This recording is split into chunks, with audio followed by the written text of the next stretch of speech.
While I normally say that no food should be off limits because I think that sets you up for eating disorder behaviour, there are some foods that I haven't eaten for years because they just don't serve me anymore while I'm in menopause, and I'm actually post-menopause now, and while I'm trying to stay in shape and manage my symptoms. So I'm going to get into it in this video. Hello fam, and welcome to my channel. My name's Melissa Neal, and this channel is all about helping you, if you're a woman over 40 or like me over 50, get in amazing shape. And I'm going to talk about the foods that I never eat. I would never eat these unless there was nothing else to eat and I was absolutely starving. I'm going to tell you what they are, and I'm going to tell you the reasons why. The number one food that I never eat, it is actually in my house because my kids have it and it's absolutely fine for them, but it doesn't serve me anymore, and that is pasta, and particularly pasta made with white flour. Now, why is that? Well, first of all, I eat a high protein diet. Now, that doesn't mean that I don't eat carbohydrates, because I do eat carbohydrates, but carbohydrates make up a smaller portion of what I eat through the day, and most of my meals are mainly protein based. And when you think about pasta meals, the classic pasta meals, the classic Italian food, it tends to have a very small amount of protein in, some fats, often some cheeses, and quite a lot of things like pasta and maybe rice. If you're talking about risotto, you're talking about rice. So that's the first thing. It's like pasta dishes don't really serve me for the type of high protein eating that I tend to do these days. Now, the other thing is, and this actually goes for the second food that I'm going to talk about that I don't eat, and that is it has white flour in it. And what's the problem with white flour? Well, as you get older, we tend to suffer from something called insulin resistance. And so some of those carbohydrates that give you a huge blood sugar spike, like white flour, it just doesn't serve us anymore. It is also a processed food, so it's better for my body, and it's better when I'm going through the menopause to actually eat whole grains as opposed to refined grains. Why is that? Whole grains tend to be slower digesting, so that's better for you because, again, you're not going to get the huge blood sugar spike, and it's going to keep you fuller for longer, and also it's going to provide fiber, which you really need when you get older. So those are the main reasons why. That's why I don't eat pasta. I do eat other carbohydrates, but I just don't tend to eat pasta dishes. Now, the second dish which I absolutely avoid like the plague, so even when I'm eating out and I'm going to Italian restaurants, that kind of thing, and that is pizza. Now, actually, I'll tell you a funny story, because I went to a concert around about the sort of Christmas period time between the end of 2022 and the beginning of 2023. The actual concert was held in a place called Pizza Express, which, guess what they had on the menu? And there really wasn't anything else, and that was pizza. Because I was hungry and because I had to eat, I actually went for one of their light pizzas, which meant that it had a great big hole in the middle filled with salad, and then the edges very thin crust pizza base. So that is the one and only time I've had pizza for probably about the last 5 years, and I made it something that was what's called light, and it didn't really have any cheese on it either. So the reason I don't eat pizza, and again, you know, I'm not anti-cheese, but normally pizza is laden with cheese, and that's going to make it really high in calories. But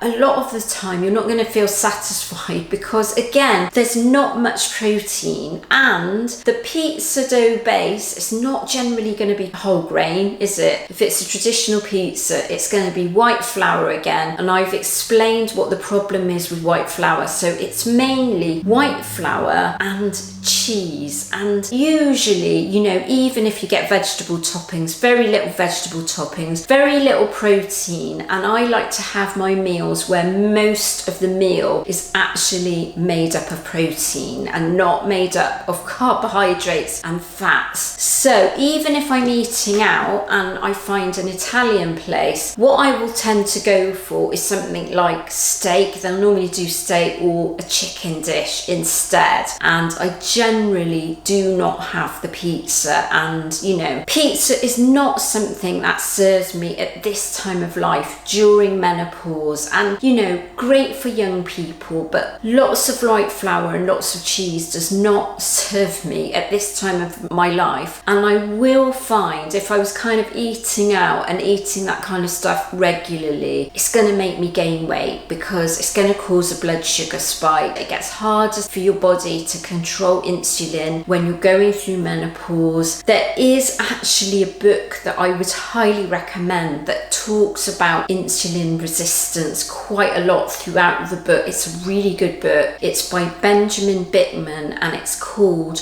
Why We Get Sick. So if you want to know more about insulin resistance, I highly recommend you read that book. The number 3 food that I never eat, and that is ultra processed takeouts like McDonald's. Now, I'm not picking on McDonald's because there are other brands, Burger King, and there's loads of brands of really highly processed. So you've got like KFC, that kind of thing, highly processed foods. In other words, ultra processed foods. And they're really problematic for me at this time in life. I'm 1.5 years into my menopause, so I haven't had a menstrual cycle for about 1.5 years now. And what that means is my body behaves in a completely different way and responds to food in a different way, and that ultra processed food tends to bring on my menopause symptoms more. It's going to make it really hard for me to lose weight because my hormones react badly to really ultra processed foods that have had a lot of chemicals put into them, a lot of manipulating by people to get it to your table, and it's not in its freshest form, is it? And so what happens when you're going through, or maybe you're in perimenopause,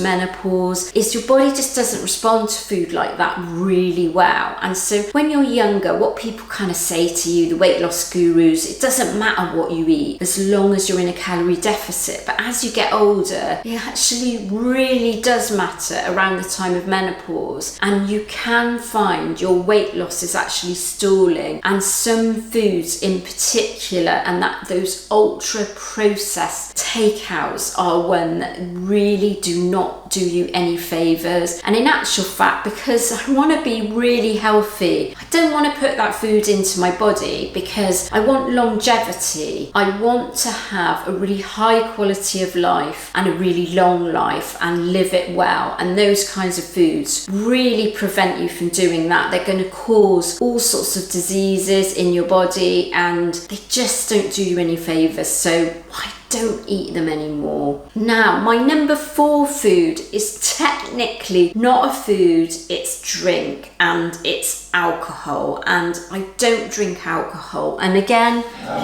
I've got this alcohol. I think this bottle was bought about 1.5 years ago, and it is actually for guests. We haven't cracked it open yet. But you know, that's in the house. I don't drink it because, again, it doesn't serve me anymore. What I want is, I want the body of my dreams. I also want to remain in really good health, as I said, for as long as I can. But I want to have a great physique and I want to have a bikini body, even though I'm 56. And I know alcohol actually prevents you from putting on muscle. It prevents you from losing weight. It's really going to cause you to kind of store more fat around your midsection, which, by the way, processed food will do as well. And so, you know, I want to have a decent midsection. section, despite my age. You know, I wanted to prove everybody wrong, but I want to remain like this for as long as possible. And so alcohol is one of those things that's really going to prevent you from doing that. I also found that I was one of those people that couldn't just have one drink. I kind of have to have more and more and more. And so for me, just quitting drink altogether was really easy to do because I felt so much better on doing it, and I find it easier just to not have a drink at all rather than have one drink. That's just my personality. And what I found is I'm so much more productive, I'm so much happier, I have better relationships. It's just improved my life in every way, shape or form, as well as mentally and as well as physically. I just feel so much better for it, and I don't buy into this that people who drink a glass of red wine a day are in better health. I think that was something probably peddled by the alcohol industry. I don't think you really are, and I think you're in better health if you actually avoid alcohol altogether or just keep it down to very special occasions. So